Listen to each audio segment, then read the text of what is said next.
Hola, ¿qué tal? Es un placer saludarles. Me da mucho gusto. Soy la doctora Yolanda Martínez de la ciudad de Puebla. Quiero agradecer a la doctora Odette Serrano Calderón por esta amable invitación para esta novena jornada médica del Hospital Miguel Hidalgo.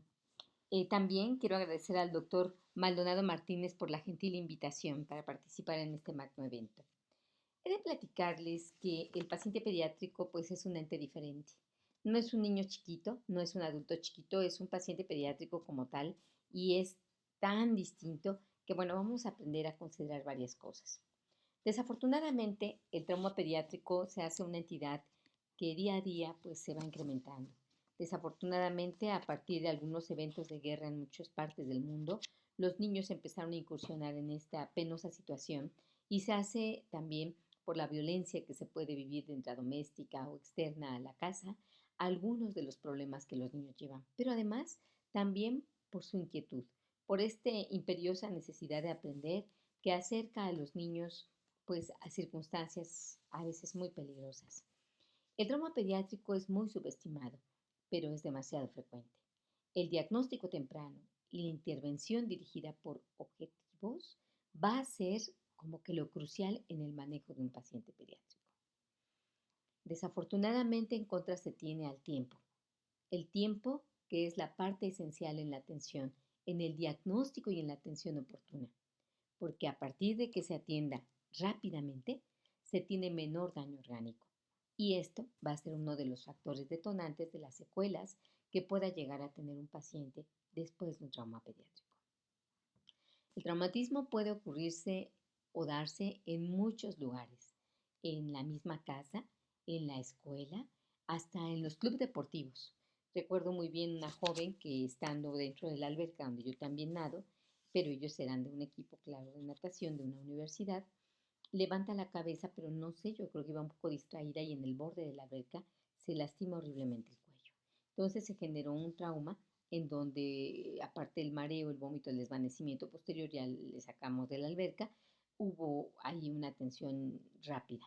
Pero entonces es impensable, ¿no? El trauma pediátrico se puede presentar en sitios insospechados y es muy importante, como este pequeño que iba en su bicicleta y bueno, un trauma muy severo. Dentro de la cuestión de la epidemiología, he de decirles que es importante analizar que desde el 2014, como este artículo lo menciona, a nivel nacional e internacional se ve una gran necesidad porque se gesten nuevas políticas de atención a pacientes pediátricos que sufren accidentes, porque se ve un número muy elevado de pacientes con secuelas. La teología del traumatismo, tanto en niños como adolescentes, pues va de la mano con la actividad que estos desempeñen y las inquietudes que ellos tengan. Por ejemplo, se puede presentar trauma a órgano sólido, trauma penetrante y varias fracturas de huesos largos. Desafortunadamente, como ustedes pueden ver, las caídas en los niños del 0 a 9 años son las que cobran una mayor importancia, pero también tienen importancia en los niños de 10 a 19 años. Sin embargo, en estos rubros entran otros elementos como son el abuso de algunas sustancias, la agresión física, agresiones directas, enfrentamientos y en todos la lesión por vehículo automotor viene a ser un detonante común. ¿Por qué es susceptible el paciente pediátrico al trauma? Pues si nosotros analizamos que, como vemos en esta hermosa foto, la diapositiva que nos muestra un niño de mayor edad y un pequeñito, donde las proporciones tanto de la cabeza, del tórax, del abdomen y las extremidades son muy variadas, precisamente la cantidad de agua de los niños, entre más pequeño es, pues tiene una mayor cantidad de agua, una mayor tasa metabólica y también inmadurez dependiendo de la edad, sobre todo en los niños que son menores a un año. Esta situación hace que se vivan condiciones muy importantes después de un trauma. Una de ellas es el tipo de choque al que se enfrenta. Puede ser un choque hipovolémico, un choque distributivo, un choque cardiogénico u obstructivo. Y como ustedes pueden ver, las circunstancias tanto de la precarga, del gasto cardíaco y de las resistencias vasculares sistémicas pueden ser diferentes. En un momento dado, todos estos conducen a algo importante. que es el común denominador y se llama hipoperfusión y es al que más temor le debemos tener porque es el que va a generar un daño. El choque hipovolémico, pues en algunos lactantes, por ejemplo, se manifiesta como taquicardia, pero cuando esto va siendo en niños mayores, esa taquicardia va a estar presente, pero no la hipotensión. Entonces es muy importante que comprendamos que solamente se va a presentar hipotensión cuando se disminuye una cantidad importante en el volumen sanguíneo circulante. Para ello debemos ver que existen diferentes parámetros que nos van a guiar, como la frecuencia cardíaca, la frecuencia respiratoria, la diuresis, y de acuerdo con los parámetros basales del grupo etario al cual pertenezca un niño, ya sea un lactante o un niño, podemos tener variables. Es así como al conocer la frecuencia cardíaca de un lactante, de un niño, y la presión arterial sistólica, el pulso y el llenado capilar, vamos a poder establecer el nivel de, en este caso, de choque hipovolémico que el paciente tenga. La frecuencia respiratoria es exactamente igual. Un paciente lactante tiene una frecuencia respiratoria de 30 a 40 latidos por minuto, pero cuando este se hace mayor a 40 o a 60, podemos hablar de que se encuentra ante una alteración severa. No así cuando se trata de un niño, en donde la frecuencia respiratoria también va a ser distinta de 20 a 30 respiraciones por minuto. O la diuresis, que nos informa muy bien acerca de la perfusión. O el llenado capilar, cuando este se encuentra muy alargado, pues entonces nos habla de que el estado de choque es aún mucho mayor. El enfoque sistemático, global y holístico de un paciente que tiene choque incluye una evaluación inicial, una evaluación primaria y una evaluación secundaria. Dentro de la evaluación inicial, que es la que se hace en breves segundos, se debe tomar en cuenta la apariencia del paciente. Por ejemplo, si hablamos del esfuerzo respiratorio y del aspecto circulatorio, nosotros vamos a evaluar el grado de interacción que tiene, cómo respira el niño, en qué posición se pone. Es muy difícil el que él respire, el tono muscular, hay retracciones, realmente se encuentra con cambios muy importantes y si hay alguna respuesta audible en donde podamos escuchar que existen problemas muy serios. También en el aspecto circulatorio, el grado de interacción que puede existir es que el niño esté pálido o que haya una piel marmórea o bien que definitivamente el paciente tenga cianosis. Entonces, la apariencia, el esfuerzo respiratorio y la circulación nos van a orientar al estado de choque del paciente en choque. La evaluación primaria incluye de una evaluación que valoramos todo entonces, desde la ventilación y nos damos cuenta si existe alguna obstrucción en la vía aérea superior o inferior, alguna enfermedad propia del parénquima pulmonar o alguna circunstancia del sistema nervioso central. La circulación, pues obviamente nos va a informar acerca del estado de perfusión que el paciente tiene, si el paciente se encuentra en un estado compensado o no compensado y está hipotensivo, o si desafortunadamente tiene una circunstancia grave como un paro. El ABCDE es una mnemotecnia muy utilizada para poder abordar al paciente pediátrico. Y existen, como en este caso vemos algoritmos, en donde identificamos si existe obstrucción en la vía aérea. Acordémonos que toda obstrucción por arriba de clavícula se considera que puede estar comprometida el cuello y entonces no podemos hacer ciertas maniobras que podrían dejar secuelas importantes como la movilización del mismo, del cuello. Por lo tanto, lo que hacemos es inmovilizarlo y hacer tracción mandibular, administrar oxígeno suplementario y verificar cómo lo está presentando el paciente, cómo está respirando. La presencia de insuficiencia respiratoria nos debe hacer pensar que la oximetría de pulso, el dióxido de carbono nos van a dar información muy importante, tanto como toda la evaluación que estamos haciendo, cómo ventila. Después, los signos de shock en relación a la frecuencia cardíaca, al pulso, a la presión arterial y enseguida si existen o sospechamos que existan otro tipo de lesiones letales como las H y las T, que son muy importantes de tener en cuenta. Y bueno, cuando nosotros hablamos de las acciones que debemos hacer, pues es en primer lugar la posición. La posición es muy importante para un paciente, teniendo en cuenta las manipulaciones o las lesiones, perdón, que puedan existir a nivel de cuello. Así, nosotros debemos posicionarlo con la finalidad de tener una posición que permita la permeabilidad de la vía aérea, ya sea por subluxación del maxilar, y administrar o solicitar ayuda. Los monitores, la vigilancia del paciente siempre van a ser muy importante, el administrar oxígeno suplementario y tener en cuenta que los medicamentos van a ser utilizados. La estabilización de la columna cervical es muy importante y acuérdense, cuando existen algunas lesiones como trauma, debemos sospechar que exista trauma a nivel cervical, entonces debemos colocar al paciente en una posición segura, en donde no exista obstrucción, en donde la lengua no ocluya, pero que tampoco movilicemos el cuello. La inmovilización cervical puede ser externa o puede ser a través de un segundo elemento que nos ayude. La intención es identificar perfectamente que esté ventilando, pero sujetar cuello de tal manera que lo inmovilicemos. Hay indicaciones muy precisas para intubar a un niño.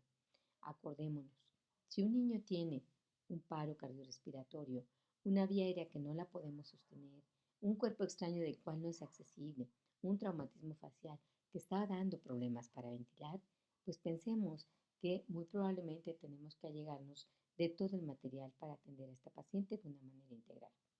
La ventilación también, paciente que inicia con la dificultad, pensemos que va a llegar una insuficiencia y que va a ser progresivo. Y cuando hay un choque que es refractario, seguramente vamos a llegar a intubar al paciente y obviamente cuando existe un deterioro neurológico con un Glasgow menor de 9 o que veamos que el nivel de conciencia está siendo modificado. Dentro de las tracciones más importantes para aliviar la obstrucción de la vía aérea está la inmovilización del cuello.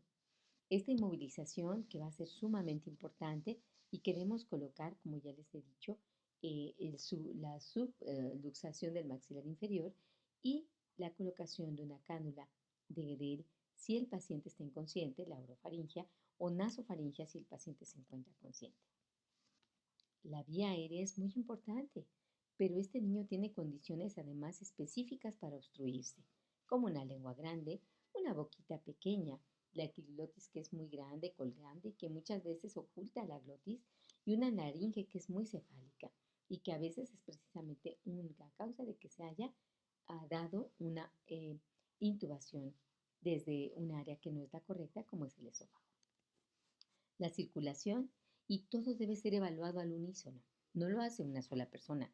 Podemos trabajar en equipo, como la frecuencia cardíaca, el ritmo cardíaco, los pulsos periféricos, el llenado capilar y la diuresis. Desafortunadamente, cuando un niño llega con un politrauma, no sabemos la cantidad de sangrado que haya tenido en el escenario. Y esto hace que solamente sospechemos. La comunicación con la persona que trae al pequeño es sumamente importante y ellos nos van a dar una idea de que si hubo muertos en el escenario, si hubo mucho sangrado, esto lo debemos preguntar de manera muy directa, pero siempre y cuando estemos ya trabajando con las acciones. Recordemos siempre que la hipotensión, desafortunadamente, es un signo muy tardío. El acceso vascular, por lo tanto, lo debemos lograr en 90 segundos o en 2 intentos. Pero esto es muy sencillo de decir o tal vez de lograr en un paciente que está normotérmico y que además está con normovolemia. Sin embargo, en un paciente en esta condición no siempre es lo sencillo cuando el paciente está hipotérmico y con hipovolemia. Entonces se deben hacer intentos, 2 intentos, y si esto no es posible, el acceso intraóseo es la respuesta. El acceso intraóseo se puede conseguir en muy breves minutos, en segundos a veces, y con este acceso se pueden administrar medicamentos por esta vía, soluciones tibias, productos hemáticos y de alguna manera tratar de responder a las necesidades del pequeño de manera inmediata. Entendamos que el volumen que vamos a administrar va a ser variado y existen muchas guías. Sin embargo, se considera que en los neonatos 10 mililitros por kilo en la primera hora y en bolo ir normando poco a poco las cargas que en la primera hora debamos pasar a esta cantidad. En los niños mayores, 20 mililitros por kilo en una carga, vamos a vigilarlo, podemos dar otra carga y otra carga para ir evaluando cómo se encuentra el paciente e ir entendiendo qué es lo que está pasando. Los fármacos vasoactivos también se pueden administrar por acceso intraóseo, entre ellos epinefrina, norepinefrina, dopamina, dobutamina y vasopresina según sean los casos. Cuando nosotros evaluamos el aspecto neurológico, la escala de Glasgow viene a ser una gran herramienta. Y aquí nos damos cuenta que es diferente la escala que usamos en lactantes y en niños porque precisamente su capacidad para verbalizar, para entender las ideas, pues es distinta. Y así tenemos que los niños pueden abrir los ojitos de manera espontánea al hablarle y decirle su nombre, al tener dolor o en ninguna ocasión. Y en este momento tenemos una evaluación muy pobre cuando la respuesta es ninguna. El llanto, apropiadamente, cuando el niño está orientado, cuando está confundido, cuando solo gruñe, usa palabras que no son apropiadas o cuando son incomprensibles o no hay respuesta. Y también al obedecer órdenes, como son la localización del dolor, retira el dolor, hay flexiona el dolor o extienda el dolor o cuando no existe ninguna de estas condiciones. Entonces, la escala de coma de Glasgow modificada va a ser de gran ayuda para entender y es un criterio como para saber si vamos o no a intubar a un niño. Fíjense que, por ejemplo, a veces los niños llegan con disartria o con bradipsiquia y este artículo del 2022 me gustó mucho porque valoran precisamente la importancia de hacer una excelente anamnesis y una exploración neurológica completa para saber qué es lo que está pasando con el paciente y poder hacer una observación y un seguimiento adecuado. Nuevamente, volvemos a una evaluación del ABCDE de manera continua, de manera adecuada. Entonces, evaluar de cabeza, cuello, tórax, abdomen, pelvis, periné y espalda se hace una necesidad importante porque cada una de estas partes nos va a dar información. A veces pensamos que un niño tan pequeñito como el que les comparto no pudiera tener trauma. Y he de decirles que sí. En la sala de tococirugía hay artículos que refieren trauma esplénico, con choque hipovolémico en un recién nacido.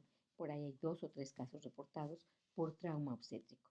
Entonces debemos considerar que en cualquier área donde nos desempeñemos, el trauma pediátrico puede estar presente en los distintos grupos etarios. Existe un índice de trauma pediátrico. Este índice toma en cuenta el peso del paciente, la vía aérea, el pulso, precisamente la presión arterial sistólica, el estado de conciencia, las heridas que tenga y las fracturas. Todos los valores que sean menores a 8 van a aumentar gravemente la mortalidad. Esta escala es muy bueno que la tengamos quizá en nuestro celular con una captura de esta imagen y que podamos hacer esta evaluación en todos los pacientes con trauma. La frecuencia cardíaca y la tensión arterial también la debemos tener como un parámetro que nos va a orientar a saber con qué datos son con los que normalmente un paciente de esta edad debe contar. Sin embargo, si llega un paciente con una alteración y dista mucho de estos valores, seguramente sabremos que estará en una condición de gravedad. Por otro lado, los valores de referencia de laboratorio también son muy importantes. Es cierto, cuando lo canalizamos y tomamos los laboratorios no nos va a llegar de manera inmediata, pero van a llegar y esto nos va a dar una idea de cuáles son los valores correctos para el paciente. Entonces el niño traumatizado es evolutivo, evoluciona de una manera impresionantemente y por ello requiere una evaluación continua y una red de cuidado continuo, sobre todo en algunas lesiones que no son aparentes y en lesiones como abdomen o trauma de tórax o de cráneo. Este caso es muy interesante porque es una niña de 8 años de edad que tiene una fractura de húmero, pero grave, de tercer grado. Fíjense que esta es la presentación de un caso clínico precisamente de este año, en donde en algunas condiciones probablemente la amputación de la paciente hubiera sido, de esta extremidad, hubiera sido la respuesta. Sin embargo, trabajando en equipo y valorando que se trataba de un mes muy alto, que tenía un puntaje elevado, con lesiones muy importantes, los ortopedistas y los anestesiólogos, así como terapia intensiva, trabajan de manera conjunta. Hacen la valoración, se dan cuenta de cuál es el mes tan elevado que tienen y deciden dar la oportunidad de no amputar, sino rehabilitar. En la parte de abajo vemos si algunas secuelas aún, la niña aún se encuentra en fisioterapia, pero realmente tiene su extremidad. Otro lado es del manejo de un pseudoaneurisma esplénico y hepático después de un traumatismo abdominal en pediatría. Esto destaca la vigilancia estrecha. Los niños con politrauma, vuelvo a repetir, son evolutivos y cambiantes y hay que evaluarlos y reevaluarlos, porque su momento puede ser uno como llegan, en otro momento pueden haber cambiado los signos vitales, la condición clínica, y si no nos pegamos y damos un seguimiento muy cercano al caso, puede haber complicaciones muy serias. Nosotros vemos aquí un pseudoneurisma visceral hepático y esplénico que se monitoriza mediante ecografía y se hace una embolización percutánea. Y de esta manera la resolución del problema se logra. Los pseudoneurismas no son tan raros. Fíjense que aquí presentan una serie de 6 casos en donde vemos que son esplénicos y uno hepático. Y en algunos de ellos se hace seguimiento y en otros más, como son los 5 restantes, se hace embolización con muy buenos resultados. El trauma hepático grave con compromiso vascular y fuga biliar, desafortunadamente también son otros casos muy serios de traumatismo hepático. Se da sobre todo con el antecedente de un accidente de alta energía, con trauma biliar, con fuga biliar y con lesiones vasculares serias. Este es el reporte de 2 casos importantes. Uno es en un niño de 1 año de edad con un trauma contuso en abdomen superior con un vehículo en movimiento. Y nos podemos dar cuenta de las lesiones tan importantes que se generan. Y el otro es de esta pequeña de 2 años de edad quien se cayó del columpio, tiene una contusión pancreática muy importante. Y este otro caso es de un paciente que tiene tétanos generalizado como una complicación de una fractura expuesta, quien es una niña de 12 años, tuvo un trauma directo a la pierna izquierda y al tercer día, aunque estaba ella teniendo tratamiento hospitalario, se sometió a varios aseos quirúrgicos y tratamiento. La niña pues inicia con trismos, con opistótonos y pues desgraciadamente al 10.º día se obtienen estas pequeñas muestras que son precisamente tejido inadecuado más material contaminado. Por lo tanto, el paciente pediátrico es único, tiene evaluaciones frecuentes como un requerimiento. Debemos darle un seguimiento próximo y evaluar de manera detallada las condiciones de cada paciente. Van a entrar de manera repetida a cirugía. No pensemos que, porque ya lo conocimos el lunes, ahora es lo mismo. No, el paciente va a cambiar, cambia continuamente. Por lo tanto, la evaluación frecuente implicará llevarnos un muy buen sabor de boca o llevarnos una sorpresa que no deseamos vivir y por lo tanto debemos siempre estar pendientes de nuestro paciente. Quiero agradecer la gentileza de la atención que han tenido para conmigo en esta invitación y sobre todo agradecer al doctor esta amable forma de que esté yo aquí presentando. Muchísimas gracias a todos y nos saludamos. Muy amables. El correo electrónico, por si alguien tuviera alguna duda o quisiera que le compartiera los artículos, lo tiene el doctor y será el doctor Maldonado Martínez y con mucho gusto estoy a sus órdenes. Hasta luego, un placer estar con ustedes.